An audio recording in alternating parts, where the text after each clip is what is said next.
Bonjour, aujourd'hui je vous présente nos nouveautés du mois de février et mars. Puis je vais vous faire ça en rafale.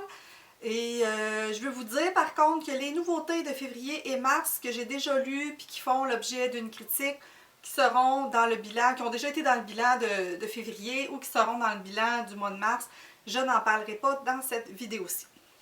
Donc, je vous présente tout de suite, c'est le tome 2 de la série Les héros de ma classe. C'est une série dont vous êtes le héros de Jocelyn Boisvert. Donc, moi, j'ai trouvé le premier tome vraiment super bon. Donc, le deuxième, je ne l'ai pas lu, mais d'après moi, là, ça doit être dans le même genre que le premier. Donc, c'est une série là, que je vous conseille à découvrir. Je veux aussi vous parler d'Yves Trottier, Les Tigres Bleus. C'est une série fantastique pour adolescents. Donc, ça a l'air bien intéressant là, avec des personnages quand même assez forts, personnages aussi féminins qu'on va voir comme héros. Je pense que c'est un personnage féminin et un personnage masculin. Donc, c'est une série aussi là, que j'aurai peut-être le plaisir de lire là, prochainement. Et j'ai reçu aussi des éditions Joey Cornu. 3 livres, donc 2 de Patrick Loranger et 1 de Luc Proulx. Donc Luc Proulx, c'est Demain les loups. Donc ce sont des romans de science-fiction pour adolescents.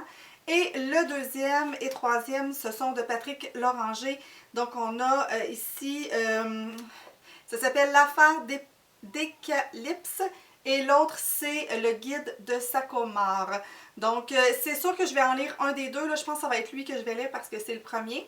Mais donc, je vous en donnerai des nouvelles, là, mais ça va aller un petit peu plus tard là, cette année ou ce printemps. On a reçu aussi 100% ado de Catherine Bourgault. C'est une... ça ressemble un peu comme à une revue, là, avec des tests à l'intérieur. Je ne sais pas si ça peut peut-être faire penser à Nunuche, mais c'est pas Nunuche.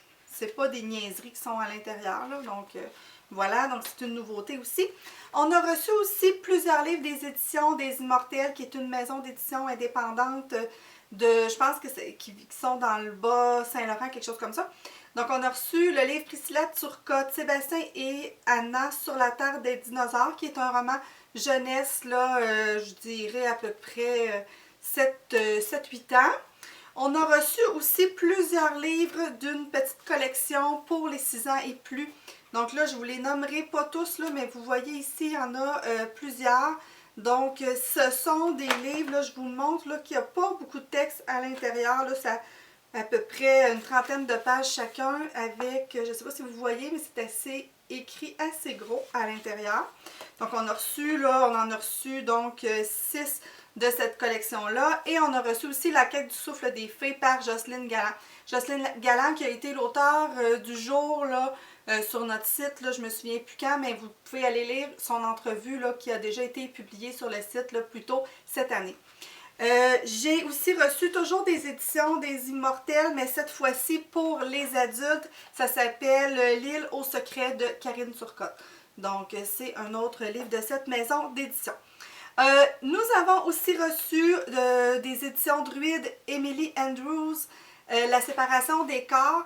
Emily Andrews qui sera l'auteur du jour, elle aussi, dimanche le 26 mars. Donc, vous pourrez aller lire son entrevue si ça vous tente. Puis, c'est sûrement un des livres là, qui va se retrouver sur ma pile à lire là, parce que j'ai le goût d'y jeter un coup d'œil à ce livre-là. On a reçu aussi Nicole Leblanc, Petit mot pour grandes personnes. Donc, j'en ai parlé sur le site là, rapidement. En fait, ce sont des citations qui viennent de livres jeunesse. Là. Donc, c'est un livre quand même intéressant, mais qui se lit à petite dose. Là. Nous avons aussi reçu Gilles Julien, Enfant à livre ouvert. Donc, ce livre-là qui a été commandé par une de nos collaboratrices. Donc, bientôt, je vais lui faire parvenir le livre et elle va pouvoir nous donner son avis.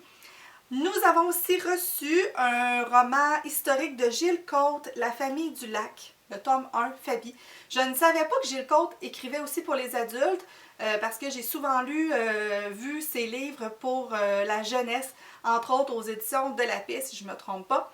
Donc, je ne sais pas si c'est son premier roman pour adultes, mais si ça vous tente de jeter un coup d'œil, c'est en librairie, ça a été publié chez Guy Saint-Jean.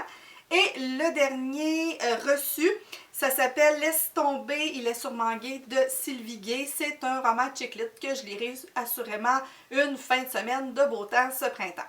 Ah oui, j'ai oublié aussi de vous dire que j'ai aussi reçu une